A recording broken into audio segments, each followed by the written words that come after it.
excuses. It's hard to carry on when you feel all alone. Now I've swung back down again. It's worse than it was before. If I had seen such riches, I could live with being poor. Oh, sit down, oh, sit down, oh, sit down. Sit down next to me. Sit down, down, down, down, down. In sympathy.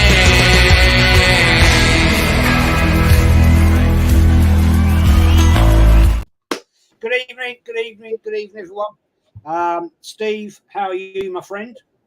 Hey, I'm good, man. I'm good. Thanks for having me on, bro. Thanks for having me on. It's always a pleasure. Always a pleasure. Love to get different people's opinions. Yeah. And I think we're going to be joined maybe a bit later with maybe Connor and Kyle. Nice. Yeah. Arsenal, Palace game, mate. Emphatic win by the Gunners. Absolutely destroyed them. I thought it would be a lot closer than that. I predicted a 3-0 win, but basically Arsenal ran away with it. And first 25 minutes, I bit nervy, but yeah. How did you see it, my friend? How did you see it?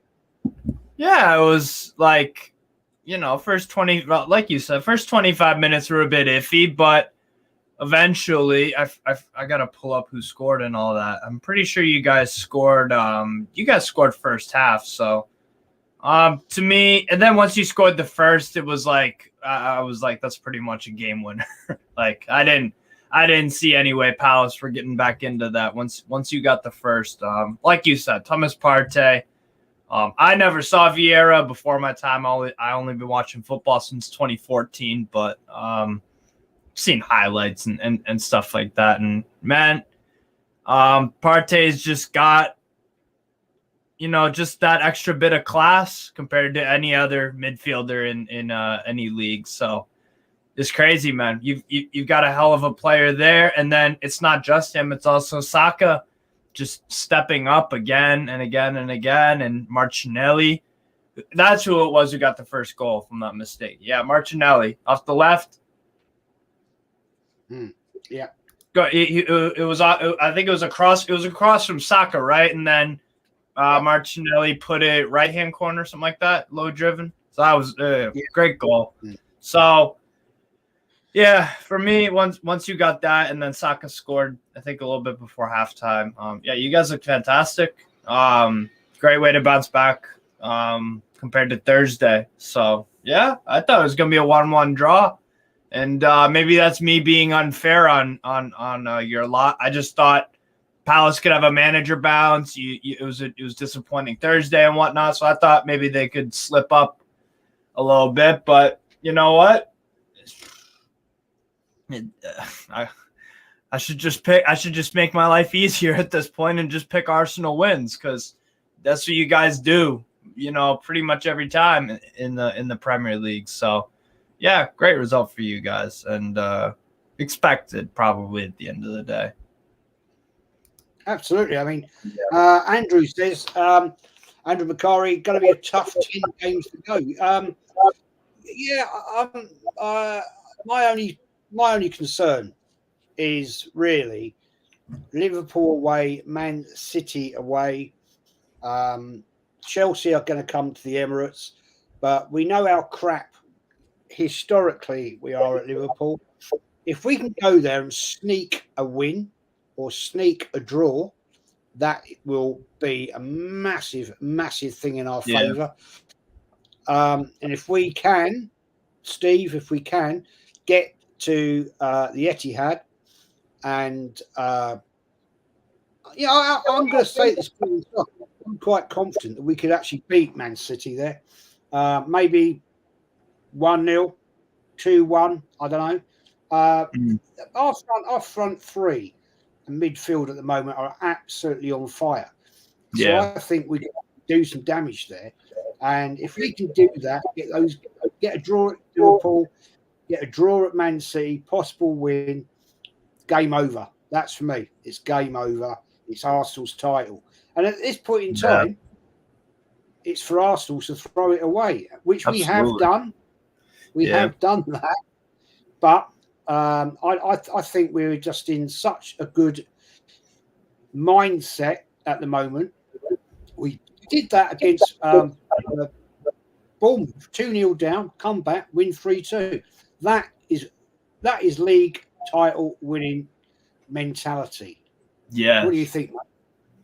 Yeah, absolutely. I mean, it wasn't so long ago that you guys were in a bit of a sticky patch, right? With the draw against Newcastle after the World Cup ended, and then the Brentford draw, Everton lost, and then the Man City loss in the Premier League when you guys hosted them, and then the FA Cup game away to them. So that wasn't a great run of form, but then you bounced back tremendously well.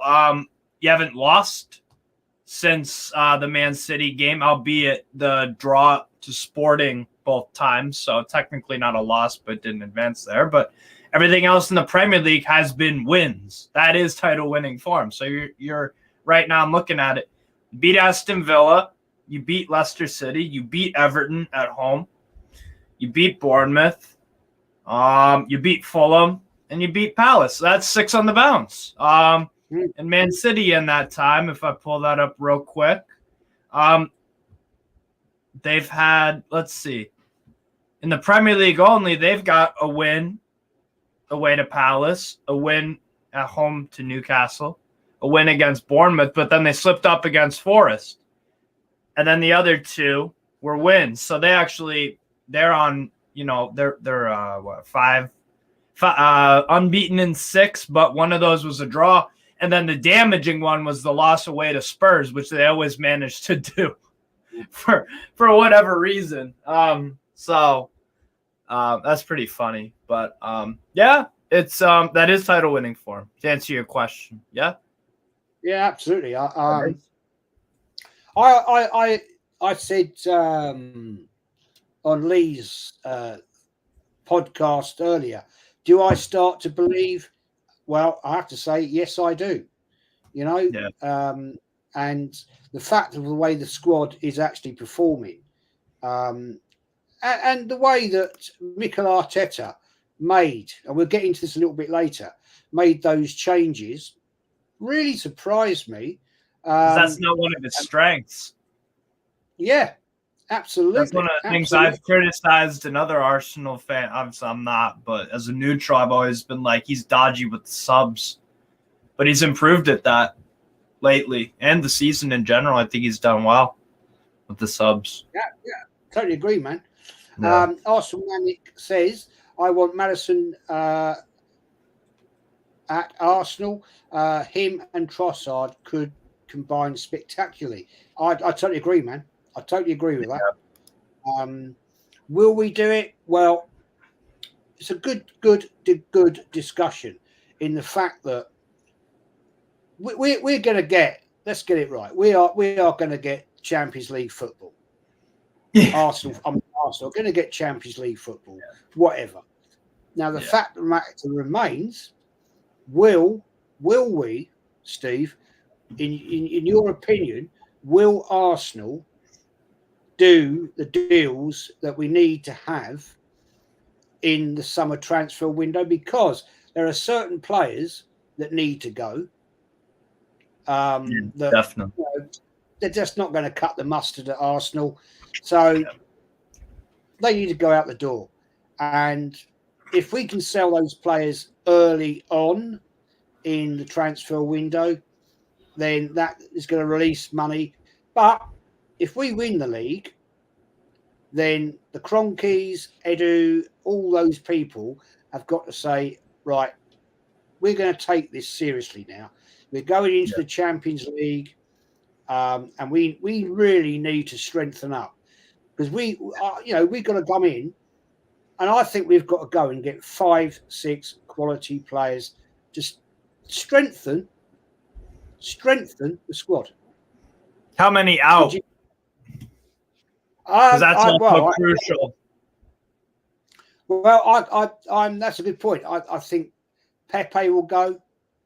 I think Smith Rowe can go. Reece Nelson, I like, but the thing is, I mean, I like Smith Rowe, but he's too injury prone for me. Yeah, seriously, I think unfortunately, yeah, it's true. Don't want to, but I think Tierney will be gone because I just don't think 4. That's 4, right? I think, Nelson, Tierney. Who was the other one? Nelson. I don't want Tierney to go, but I think he will. He will, because I think he'll be out to Newcastle, Real Madrid, somewhere like that. Yeah. Sadly, but I don't think he meets what Arteta believes in. Right. Now, I also would say that El Neni, I know he signed a new contract. I know that, but Rob Holding did a great job the other night. Not up to the standard for Champions League. Yeah. We've got. I'd like to see Balogun come back. I really would. Sal and Ketty are alone. Sorry?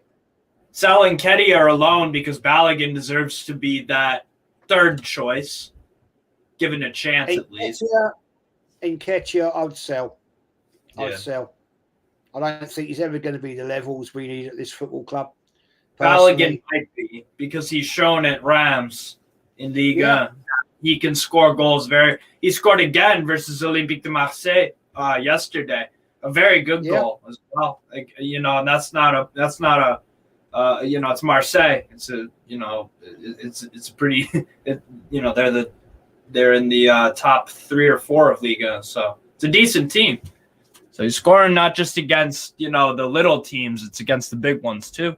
So he's scoring all different types of goals too with his head. His movement is very good. He's both feet. He's shown to be a complete forward. So yeah, definitely agree with you. Balogun over Nketiah. Definitely. I also think I'm going to put this out there. Matt Turner, goalkeeper reserve. We need somebody of better quality to actually challenge Ramsdale. Goalkeeper is tough. Sorry? Go on. Sorry. I'll make my point in a minute. Go on, though, about Matt Turner. I think he's decent, but I just don't think his level is good enough for consistently in the Premier League, certainly not in the Champions League, when you're up against Europe's best.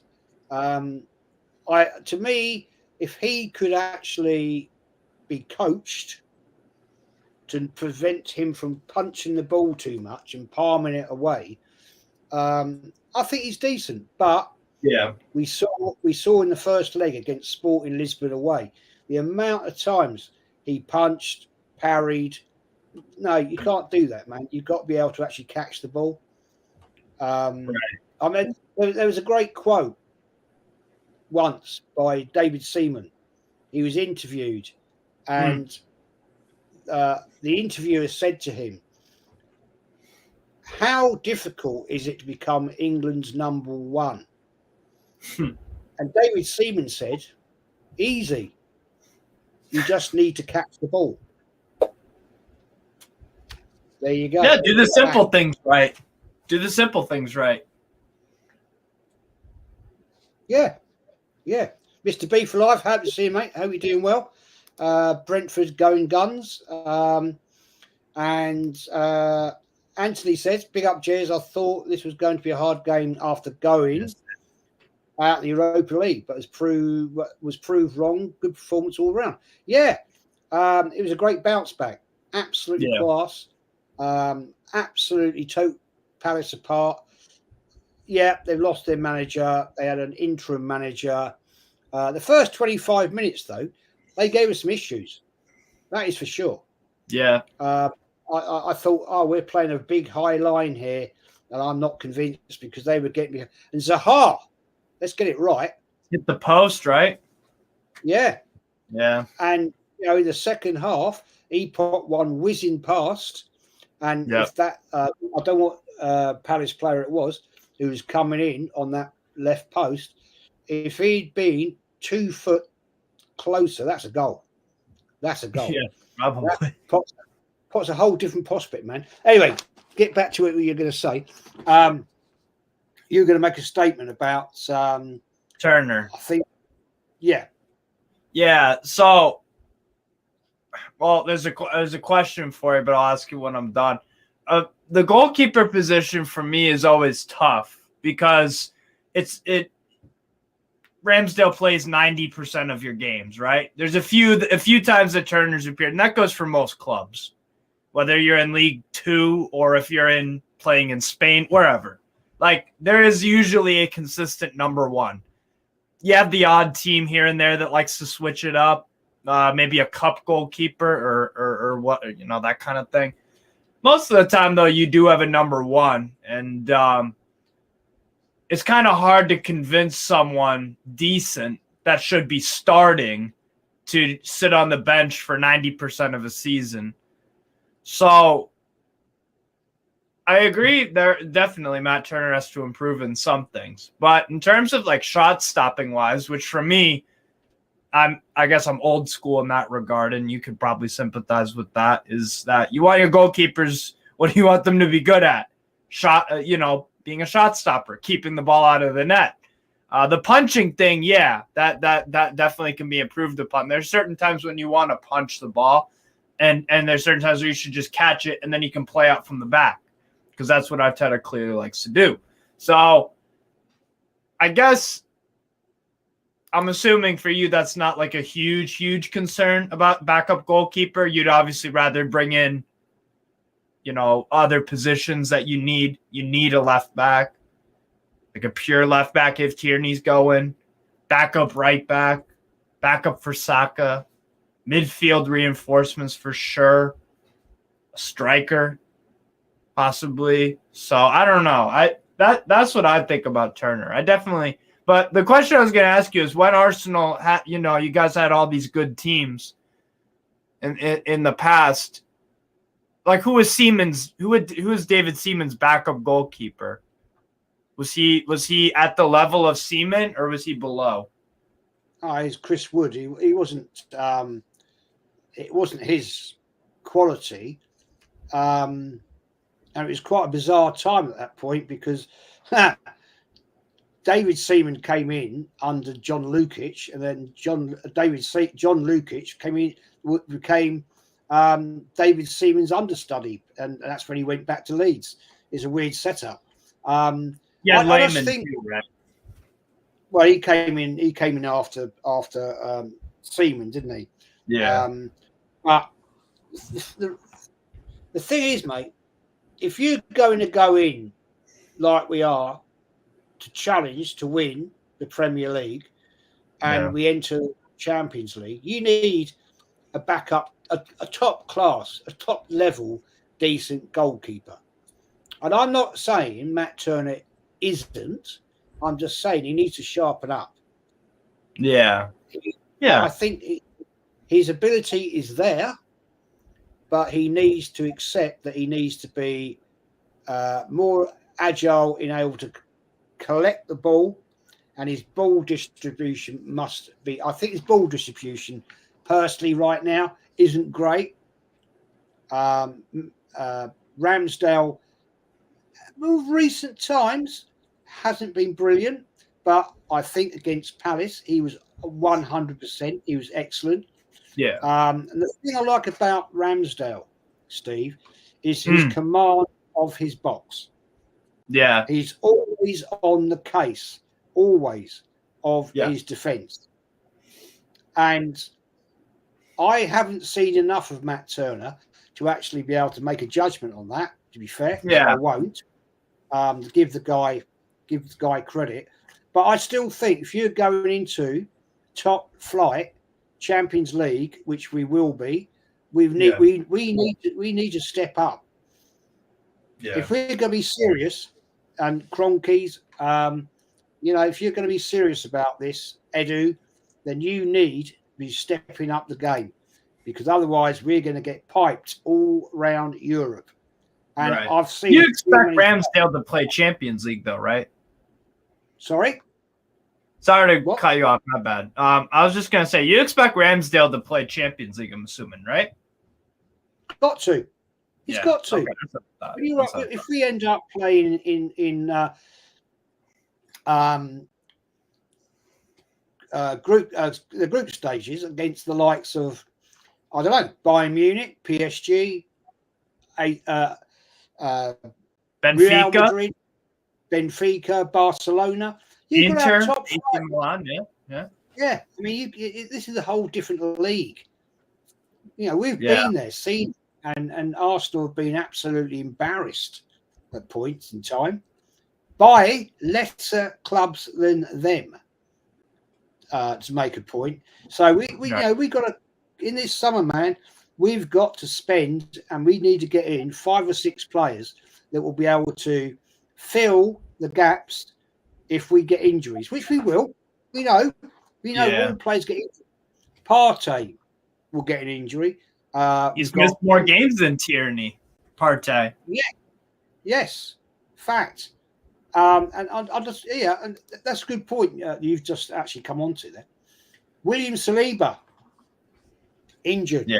One of our best defenders, central defenders all season. Looks like, reportedly, I'm just going to add Connery. Cool. Hi, mate. How you doing? Connor, what's up, man? How's it going, guys? You all right? Yeah, good. You good? Good. I'm just asking Steve a question here, and I'll come to you on this one. Cool. Yeah. We're talking about squad depth that we're going to need for next season, Champions League. Steve, William Saliba looks like he might be out for reportedly 6 weeks. We don't know that. I haven't seen any facts. It's hearsay. But if he's out for 6 weeks, and Arsenal have got some serious big games coming up. Liverpool away, Man City away. Yeah, that could be a problem. I mean, Yes. Rob Holding put in a decent shift against Palace. It's an issue. But Liverpool away is different than Palace at home. Much different. Yeah, absolutely. This isn't even Liverpool at their strongest. They're like consistent. Even when they were crap, they would pull out results against, at home at Anfield for whatever reason. That they've just got a knack of pulling results out of nowhere. So yeah, that is going to be tricky with no Saliba if that's true. We'll see though. You're right. Connor, thanks for coming on once again, mate. Giving us your valued comments. William Saliba, injured, mate, is it? To have an injury to one of our standout players, you have to say, one of our standout players of the season. Yeah. What's your take on? Do you think, mate, that Rob Holding is going to hold that line, or would you put in Kieran Tierney in that position and have Zinchenko fixed at left back? Great question. Thank you for having me on, first of all, and big up to Steve as well. Hope you are, mate. It's obviously it's a bit heartbreaking that at this extremely important part of the season we have lost one of our best defenders, and especially when Gabriel and Saliba have been a perfect partnership mostly all season. They've had their bit of ups and downs, but it's a massive blow. A couple points. I think definitely from the game the other day, Rob Holding was good. He definitely stand out. He didn't really put a foot wrong, apart from when Zaha pretty much had the best first shot of the game. He was going a bit far from his line. I was like, what's going on here? He's a bit of a slow player. I don't know how he's expecting to go quite far out and then run all the way back, because he's quite a slow guy. But he didn't put a foot wrong. I think he was solid. It's definitely going to be a bit worrying for the rest of the season, especially how he does against the likes of Chelsea and Liverpool and Man City. But listen, if for a performance like that the other day, he was pretty solid. Hopefully, he can be consistent like that when we play Leeds when we come back, because I guess he'll still be starting. So if he is the one to keep starting over Saliba whilst he's gone, with a performance like he did against Crystal Palace, I'm not too worried. I'm definitely going to want him to put in a big shift against the teams like Liverpool and Man City. I think he can hold his own. He's been here long enough. There's no excuses for him. I think he knows what he needs to do. He's experienced enough. He's been in this Arsenal team long enough to know what he needs to do. Kieran Tierney at centre-back, I'd love to see.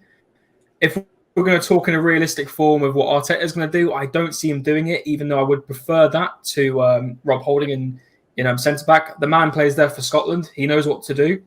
The fact that he came on the other day and made a massive difference, i.e. getting an assist. I know it's not really a defensive role, but he can still do stuff for this team, and he's a player who, in my opinion, is wasted on the bench with loads of talent.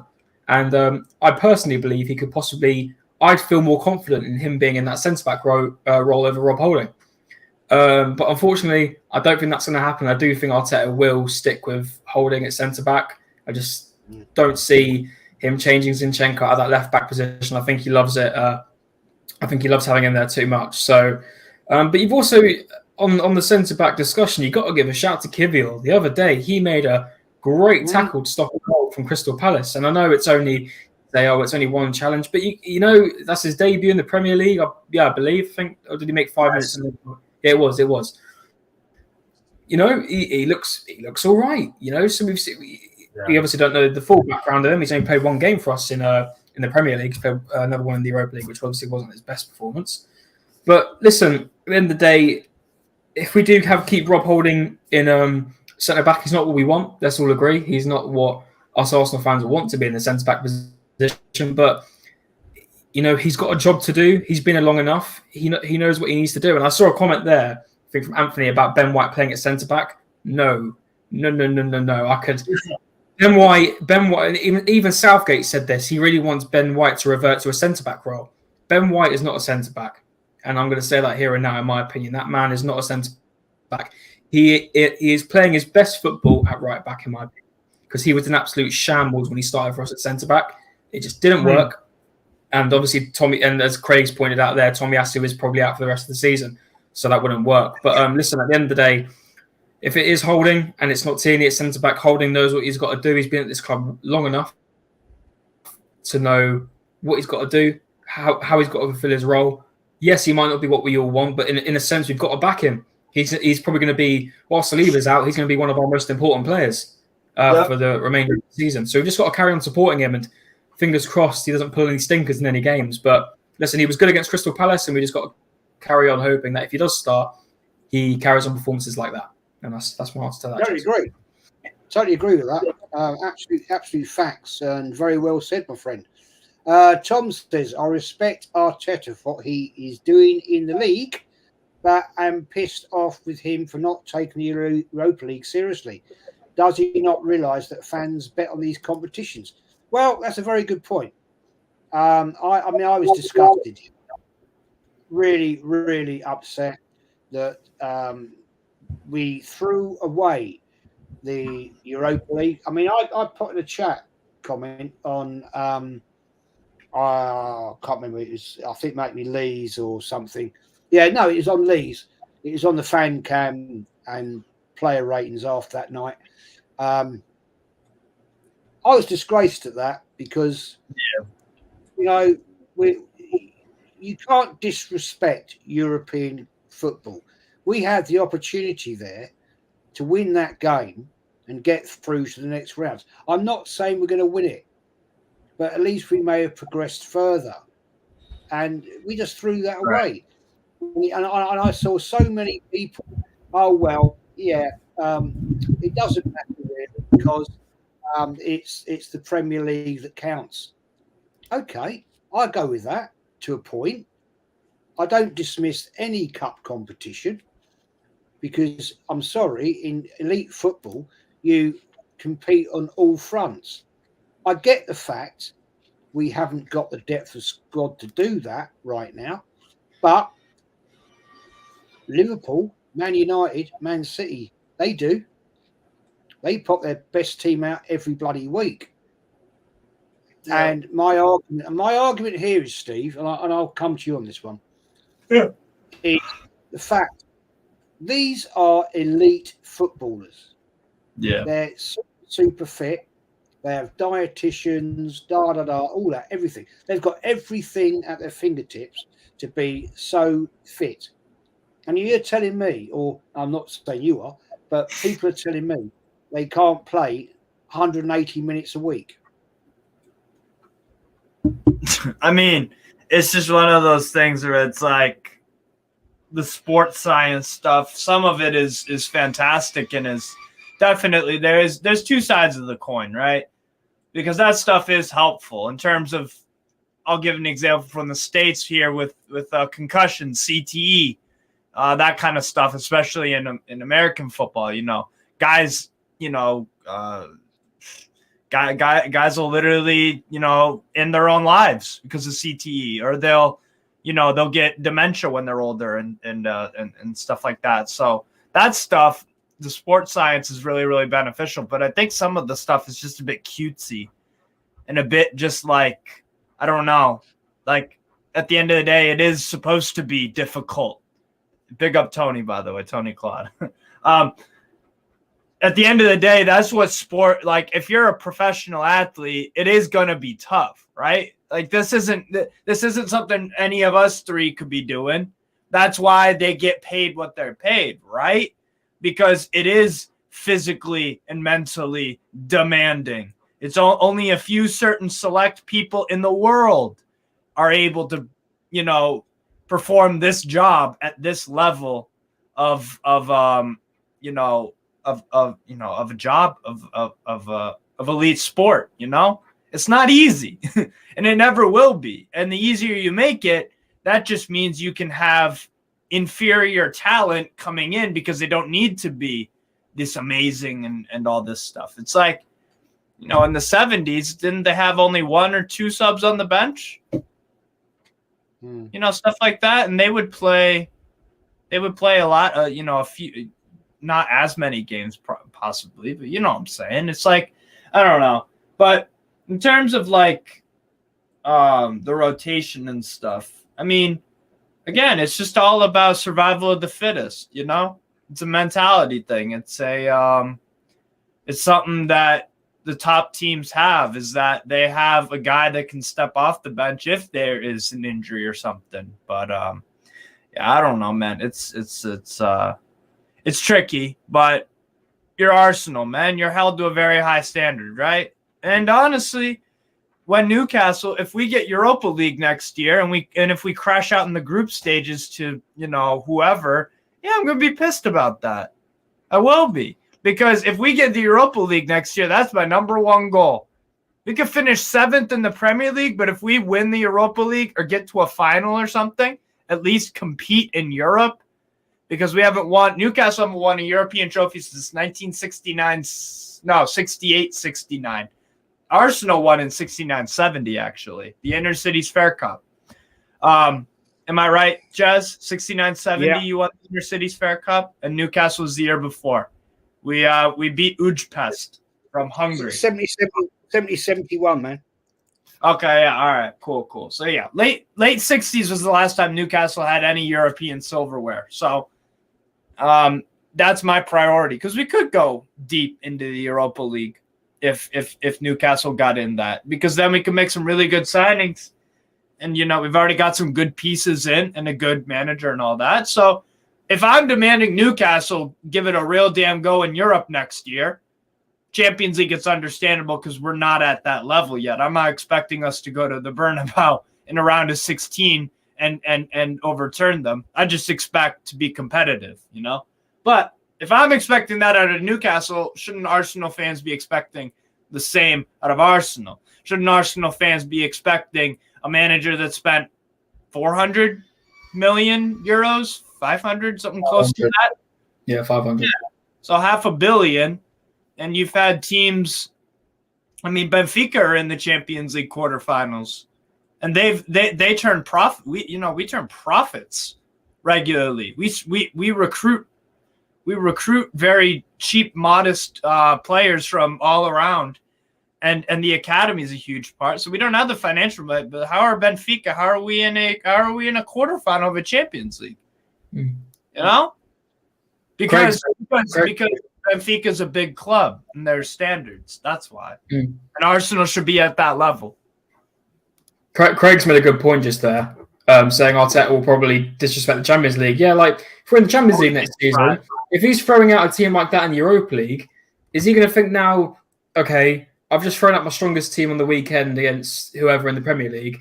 Do you know what? I'm actually going to go and put Jorginho and Vieira into the midfield for this, if we even do get to the knockouts, for this knockout Champions League game. That's a good question, and that's a good point there from Craig. Will he actually do that? I think it depends on the group. I think it depends on the group, because if you get a heavyweight group. Yeah, true. But even you get a group of death, let's say, okay, so it goes by pot 1, 2, 3, 4. Let's say Arsenal are champions. Fine, you're pot 1. So you'll get a second place team in a league outside of England, or, a second place team out of England. So second place will probably be Borussia Dortmund. You get them in a group. And then third could be Lazio.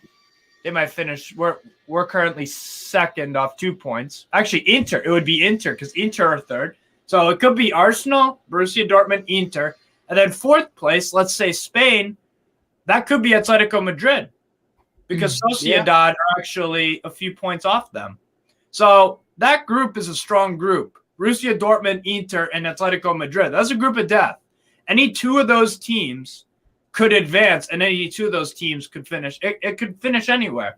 So if you're playing a B team, you're gonna get stomped, and you're gonna finish third or fourth in that, and then you're just back to the Europa League. 100%. So it all depends. It all depends on the group for me. He should be going strong no matter what. But I mean, this is where I asked the question: how serious are Arsenal going to be?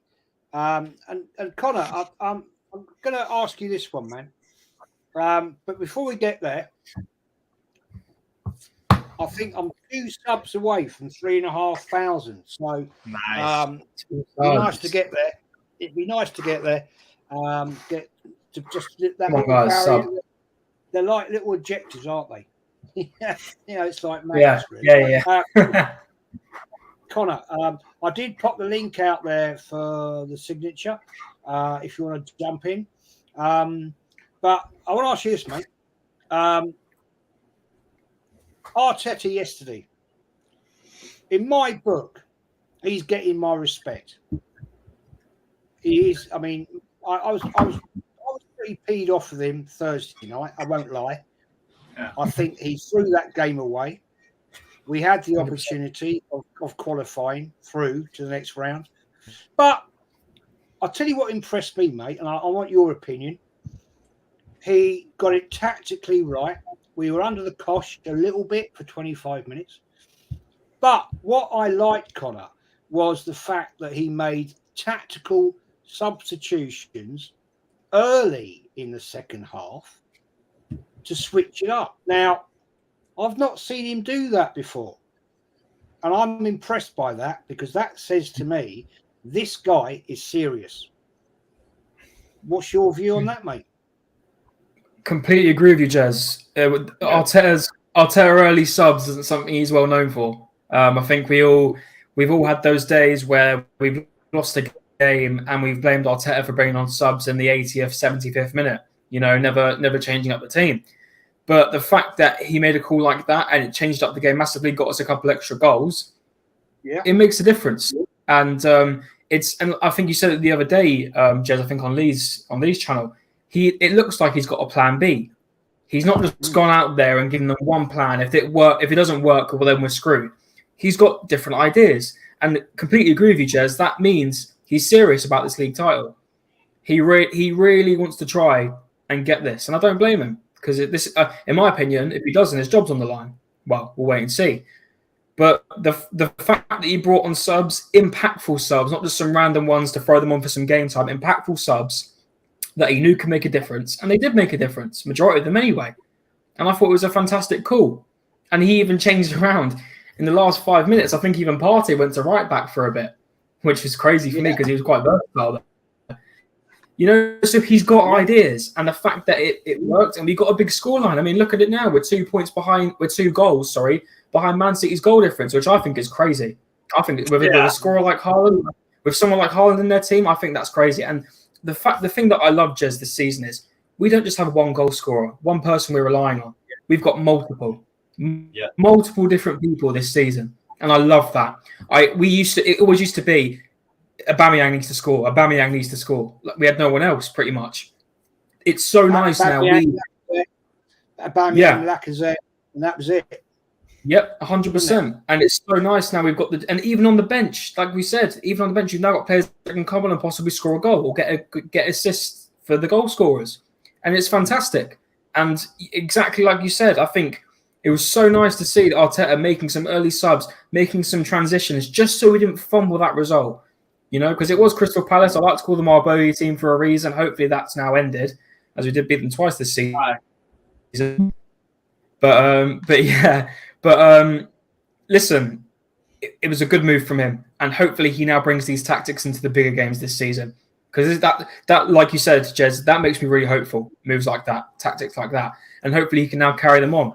I'm a bit annoyed we've now got an international break for 2 weeks because I want to see my club play, but I'm a bit sick of Southgate ball at the moment. Not a fan of it whatsoever.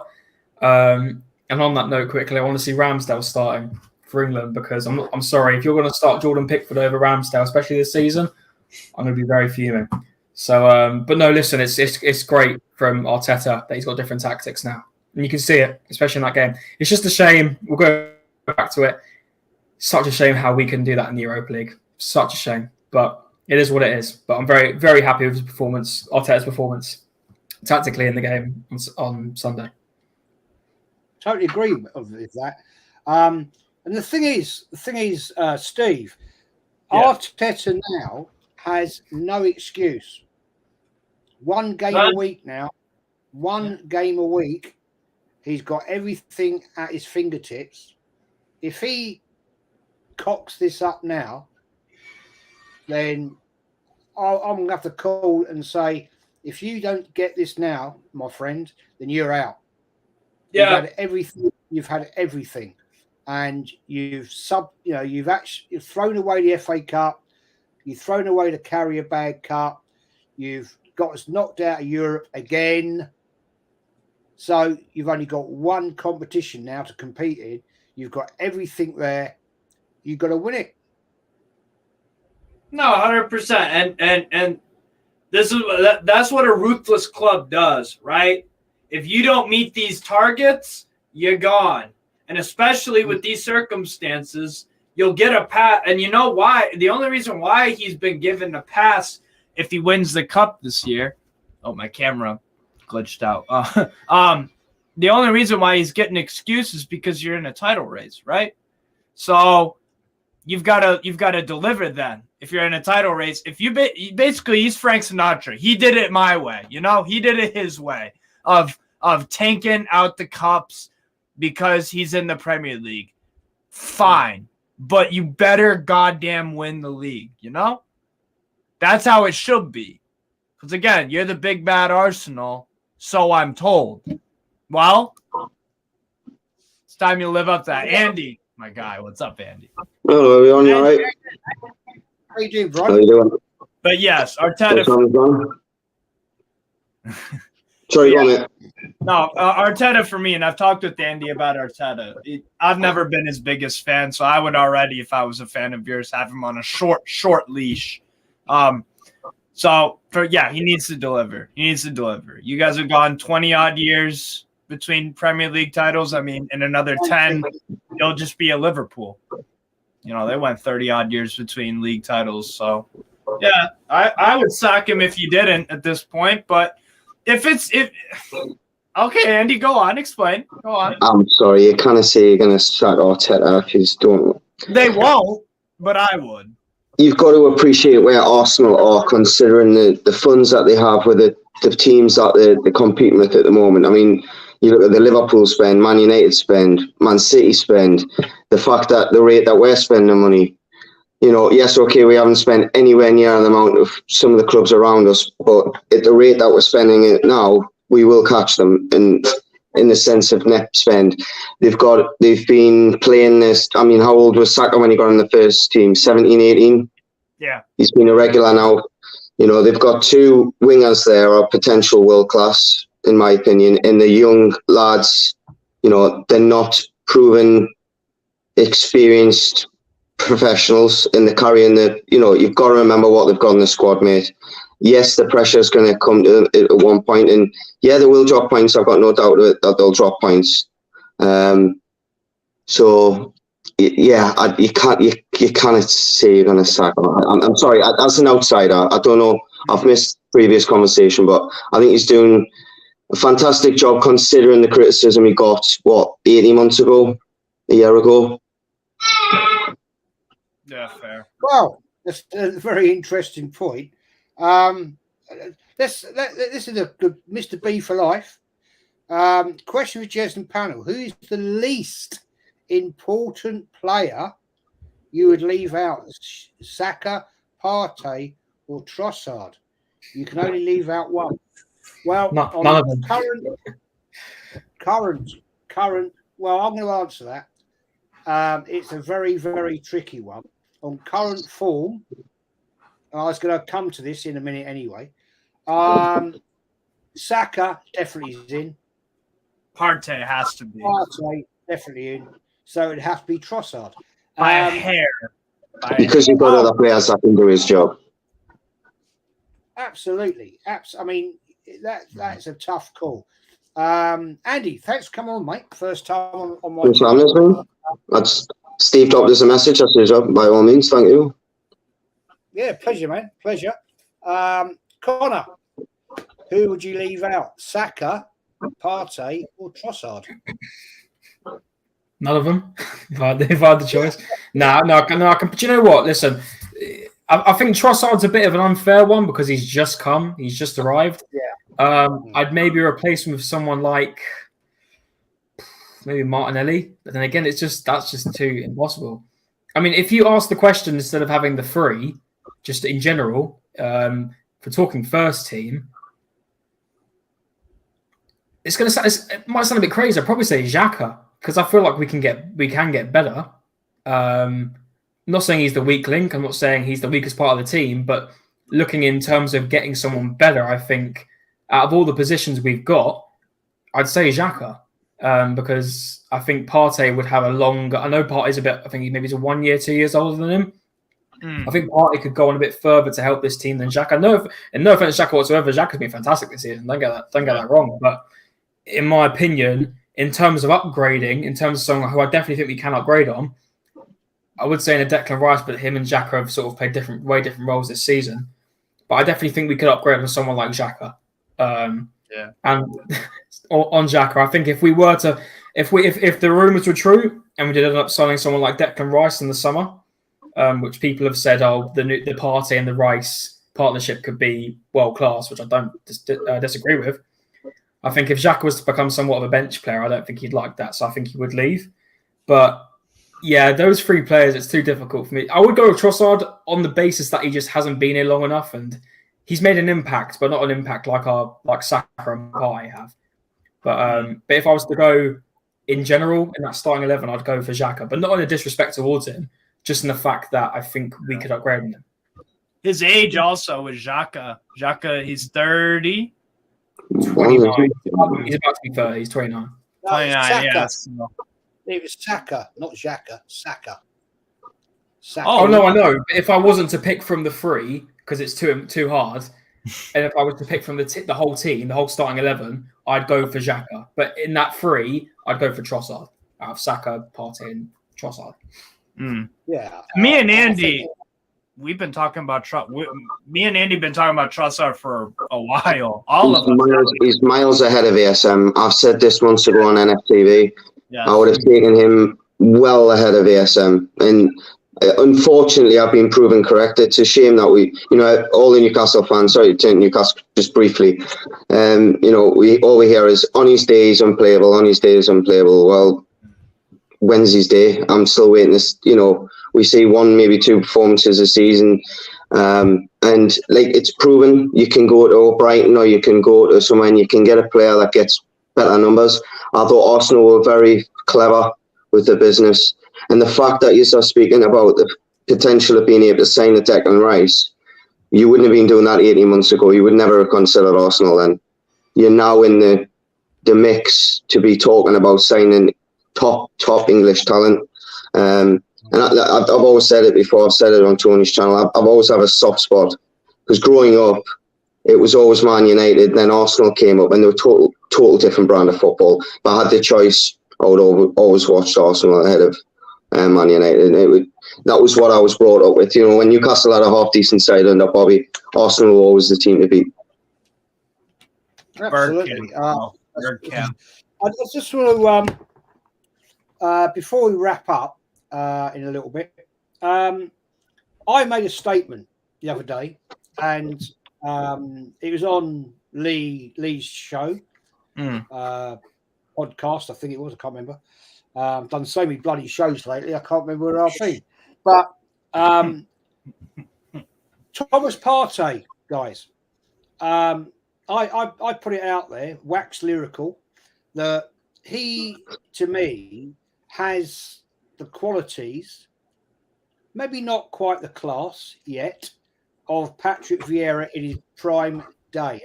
And my reason for saying that, my reason is, case in point yesterday, he commanded that midfield with grace and quality. He strolled. He had that depth of quality. No panic. It was all physicality. I'm in control. I'll stroke this ball wherever I want to put it, and you aren't going to get it off me, and you aren't going to challenge me. It was absolute class. Now, I had a major dilemma in fan cam player ratings last night because there were so many decent performances. And the only reason I didn't give him my man of the match was I gave it to Saka. He scored 2 goals. In fact, anybody that scores 2 goals has, to my book, get man of the match. Goals win games. I could have given it to 4, 5, 6 players, but I went with Saka. But I think, and I'll come to you, Andy, as our new guest. I think Thomas Partey is absolutely world class. Seriously, the way he bosses that midfield. We have seen, mate. He's not playing. We look shabby, in my opinion.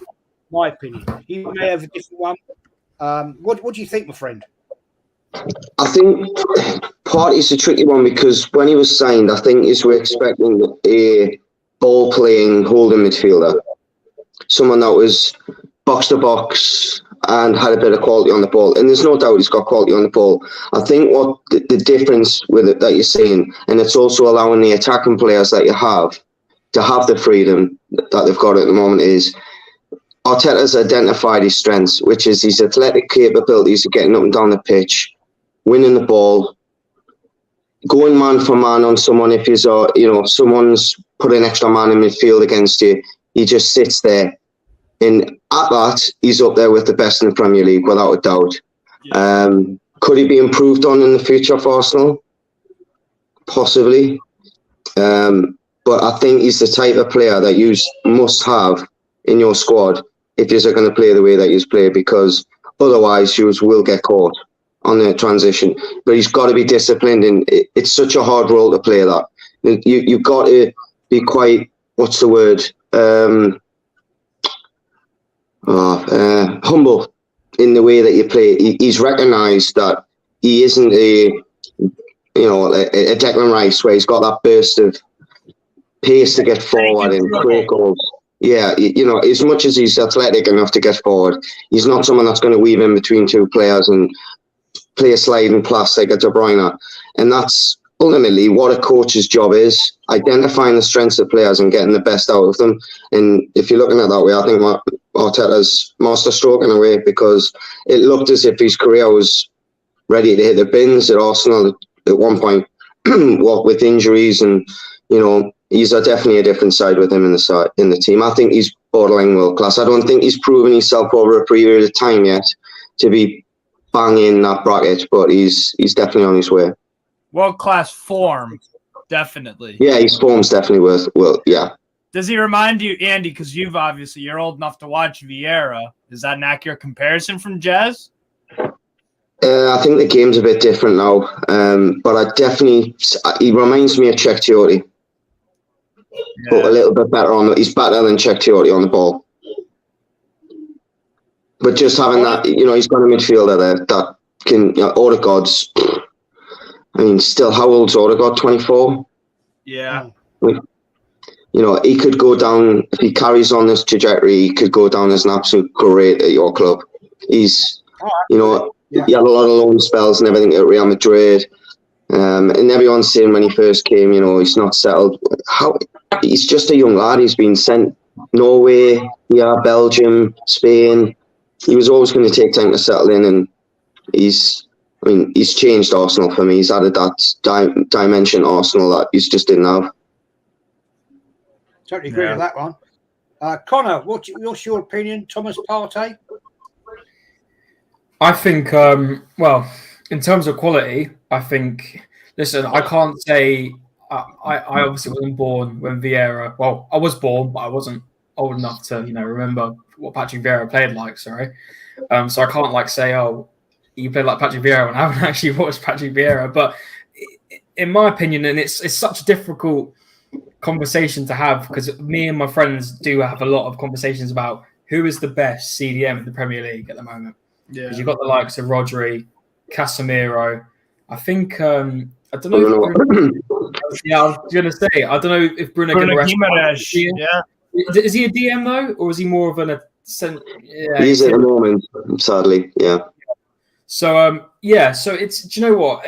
If you go up to an Arsenal fan, you say who's world class in your team. I think the first player they tell you is Thomas Partey, and that's how Saka. I think Saka's on the way to being world class. I don't think he's there yet. But I definitely think he's on the way there. But yeah, Partey for me, I completely agree with Andy there. I think when he first came, he definitely. I wasn't expecting him to hit the ground running straight away. Especially when it's from a different national league, a different league internationally. Sorry. So he came in, it was a bit slow, but now he's just made such a dent into this team where he, especially the other day, and I've got to give credit not just to Partey, but the whole team, everyone looked so comfortable in that ball. Thomas Partey looked the most comfortable. It is when Thomas Partey has the ball. I remember previously when we've had midfielders playing for Arsenal in the last couple of years, Partey never rushes. He never thinks, where do I go now? He's so calm on the ball. And that's something you need in the midfielder, especially someone defensively as well. Because if they slip and don't keep their cool, they're going to lose that ball constantly. And Partey keeps his composure, and that's one of the main things I love in a footballer: composure. And he really keeps it. And there's so much about him. He's got pace. He can get forward if he wants to. He's got a banging right foot on him. If he wants to score a long shot, he'll probably do it on his day. Some days he'll miss. I remember that period where he was constantly trying to score long shots, and he just wouldn't get it. It'd be the bar. Save, it'd be over. And I remember I couldn't tell you what, it might have been Aston Villa. I can't remember, it may have been at home, but he finally got it. He's got so many qualities to him, and to say he's my favourite player at the moment, probably. I think he's just so vital to this team. If you take he's that vital. If you remove Thomas Partey from Arsenal's team, the team crumbles, and it's facts, especially that midfield. It completely crumbles. He's so major. 45 million release clause for a player like that to turn in what he's turned to, I think that's good business. I know it was a release clause, so I guess it wasn't really business, but I think it's a fantastic purchase. And I remember us Arsenal fans had an eye on him for a long, long time before he even arrived. So great purchase, and I think he's been fantastic ever since. Really, I think that first season he did come, he was a bit rough. He has been known for injuries, but this season he's been very good. He was a bit injury prone when we first got him, but apart from that, there's so much about him that brings to this Arsenal team that is just fantastic. And again, I want to go back to that composure. He's just so easy on the ball. So easy. He will not panic. He'll barely panic on the ball. It's the effect it has on your defence. Oh, yeah, 100%. 100%. Sorry, you were jumping there. Sorry. No worries. But that good point. But that's what makes the defence even better. That they've got someone in front like Thomas Partey who can just keep that composure. And they don't have to be worrying about, oh, crap, he's going to lose that. Let's run back. It's crazy how much a player like that can help in a team, just in a whole team in general. And do I put it past? He's the best DM in the league. I think that's a conversation for another day. I definitely think he's second. I put Casemiro first, but just slightly, I'd say just slightly. I put Casemiro. Yeah, sorry. The reason I put Casemiro first is, again, he is a massive part of that Man United team. Yeah, when he plays, he doesn't get sent off.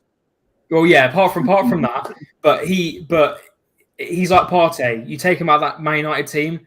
They shouldn't have won against Fulham yesterday. They were so lucky yesterday. So lucky. They were so lucky. You can say 3-1 all you want. They had 9 players on the pitch. Like they were crumbled. You know, and it will show. I'm telling you, I think Man United will fall off a bit. So be aware of people chasing top 4 because I think Man United are going to crumble. They're losing the next game, anyways. Yeah, they are. Yeah, they are, Andy. Yeah, damn right. Because they got us at home. Yeah, so with no good DM and McTominay, they're going to crumble. But and Rashford's out apparently as well. Is he? Yeah. Rashford called out the England squad as well today. Yeah. Well, Speaking of England squad, as Arsenal fans, what is your opinion on Ben White not getting in the squad? I'm glad. Considering he covers more than one position. It's better options, I think. I'm just glad they're not. Because, they can have 2 weeks rest. Recover from any niggles, knocks, whatever. I hear they might be going over to Dubai for hot weather training, which will be great, fantastic. I don't think I'm glad they haven't been picked, Andy, because purely and simply at this point in the season, we don't need any more injuries. You know, Tommy. I mean, it's selfish reasons. I get that, but I mean, Southgate's picking, players that aren't playing for the club. Yet you've got a young centre half there that can. When I say centre half, I mean he's probably, in my opinion, his best position is centre half. But he linked up with Saka yesterday, fantastic on the right side. And you know, surely these are things that Southgate's looking at, looking forward in the future. It's clear he's not a fan of Trent. Reece James is struggling with injuries at times. Trippier's 32, 33 coming up. Yeah. So you've got to look at the future, and I think Ben White could be one of them that, all right, he might not be number 1 pick for England at right back, but such a handy player to have in the squad. He's good on the ball, very good on the ball. I don't think he gets as much credit as he's due. He's so good on the ball. And there's improvement there, you know. So it's just what you got to do as a young England player. You know, he's in a side that's going to win, potentially going to win the league, and he can't get in the national team. It's strange. Well, that's just Southgate, and didn't he? Calvin Phillips can get into the team. And how many games he played for City this season? Yeah. It's unbelievable. One thing quickly, Fikayo Tomori is one of the best centre backs in the Serie A. Do not question me on it. And Eric Dyer is getting in ahead of him. That's when I just said to myself, I'm not watching any England football in this international break. Whether we beat Italy or Ukraine, I don't care. That was just some of his decisions. I know it's an Arsenal chat, sorry, but that was just no. Didn't you say Southgate said to Ben White, "I want you playing center back more"?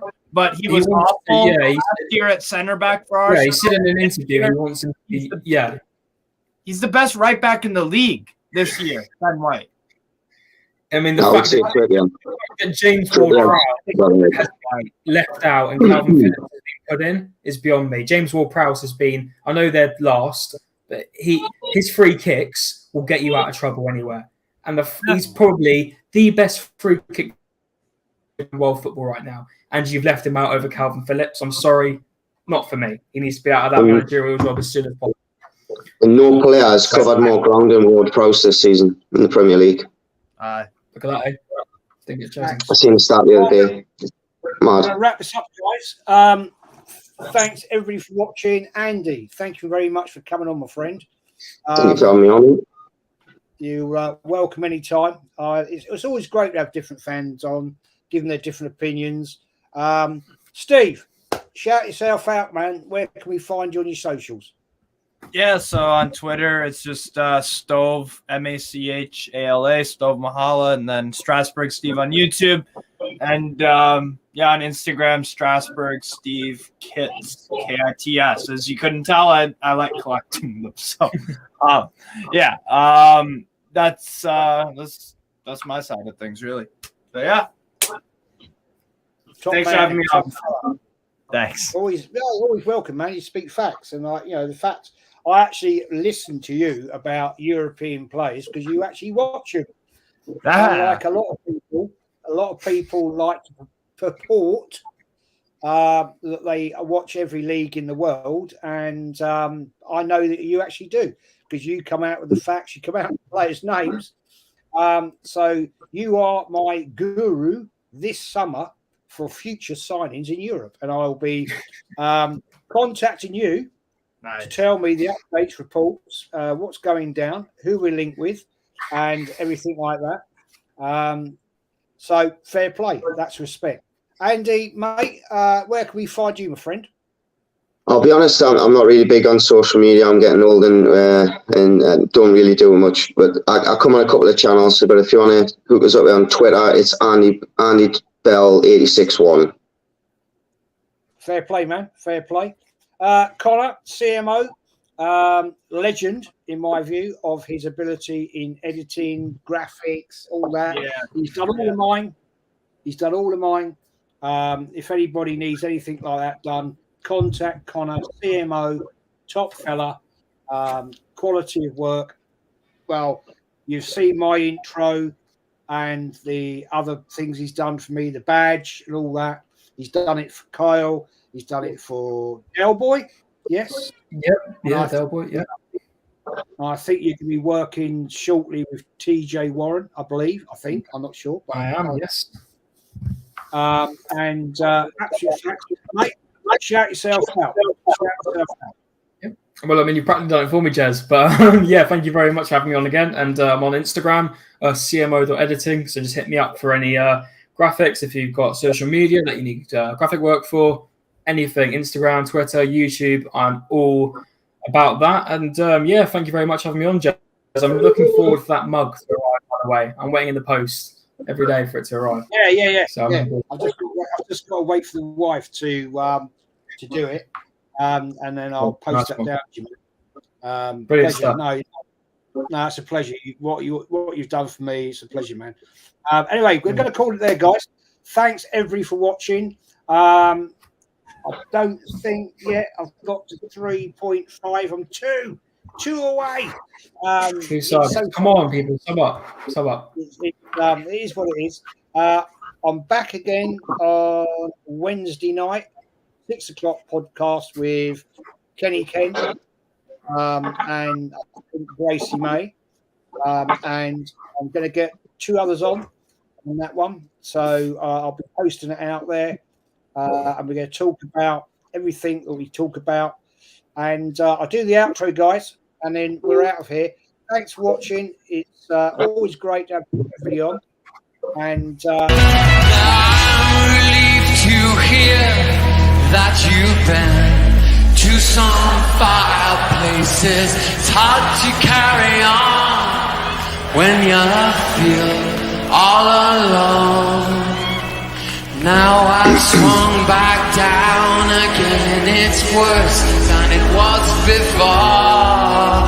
If I hadn't seen such riches, I could live with being poor. Oh, sit down next to me. Is anybody else there or we're on?